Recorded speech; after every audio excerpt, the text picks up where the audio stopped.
सियासत इस कदर आवाम पर एहसान करती है, आंखें फोड़ देती है, फिर चश्मेदान करती है। नमस्कार, मैं अर्पित कटियार, आप देखना शुरू कर चुके हैं दा प्रपंच। गौरव शर्मा बैरागी का ये शेर उत्तराखंड में छात्रों पर हुई बर्बरता पर बिल्कुल सटीक बैठता है। लाठी, जी हाँ, सही सुना, लाठी। लाठी और इस देश के लोकतंत्र का एक पुराना रिश्ता है। कहीं ये सिर पर पड़ी तो उपनिवेशवादियों के ताबूत में आखिरी कील हो गई। एक बुजुर्ग लेकर निकल पड़ा तो स्वतंत्रता का युग पुरुष कहलाया।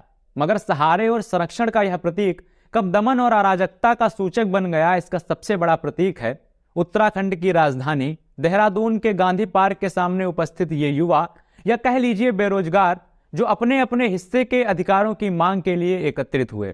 पार्क का नाम जरूर याद रखिएगा, गांधी पार्क। गांधी के देश में अहिंसा की सूचक लाठी जब छात्रों के बदन को हिंसात्मक रूप से स्पर्श करती हुई गुजरी तो मानो जैसे बदन पर पड़े लाल निशान ये कह रहे हो, हे राम। 2021 से लेकर 2023 तक 7 से ज्यादा राज्य आयोजित परीक्षाओं के पेपर लीक हो जाना अब युवाओं के लिए कोई सामान्य बात या आश्चर्य का विषय नहीं है। उसी क्रम का यह घटनाक्रम है पटवारी नियुक्ति। सालों साल घर से दूर रहना, संघर्ष करना, परिश्रम करना, जीवन के भौतिक सुखों की तिलांजलि देकर लंबे इंतजार के बाद जब एक जॉब की नोटिफिकेशन आती है तो उसके लिए वह अवसर भविष्य के निर्णायक अवसरों की अभिव्यक्ति होती है। और बड़े शहरों में पेट काट कर अपनी संतान के सपनों को पूरा करने वाले परिजनों के लिए एक आस। सारे चरण पूर्ण हो जाने के उपरांत भी पेपर लीक हो जाना, परिणामों का अधर में लटक जाना या फिर परीक्षा निरस्त हो जाना स्वाभाविक सी बात है, निंदा की बात है।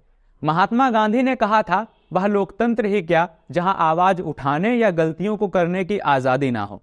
आज और कल में अंतर बस इतना है कि कल अपने अधिकारों के लिए आवाज उठाने वाले भारतीय अंग्रेजों की लाठियों के सामने आतंकी थे और आज अपने ही राज्य की सत्ता के सामने उपद्रवी। पद भरने की प्रक्रिया लोगों में कहीं जेब भर जाती है, कहीं आंख तो कहीं दिल। मगर सुबह जब समाप्त होती है मूर्छा, जब पैर उठना बंद हो जाते हैं और निशानों में सूजन आ जाती है और पड़ जाती है नील, तो लगता है कि नौकरी का अधिकार एक जुर्म है, पाप है। शिवम पांडे जी की पंक्तियां हैं कि फना होकर भी बगावत जारी है, नई नस्लों की शरारत जारी है, मौकों के मुताबिक बोलने वाले नहीं ये साहब, इनमें अब भी थोड़ी शराफत जारी है। यूके SSSC और उत्तराखंड सरकार की इस क्रिया पर आपकी प्रतिक्रिया क्या है, कमेंट कीजिए। देखते रहिए आम जन का मंच, दा प्रपंच। धन्यवाद।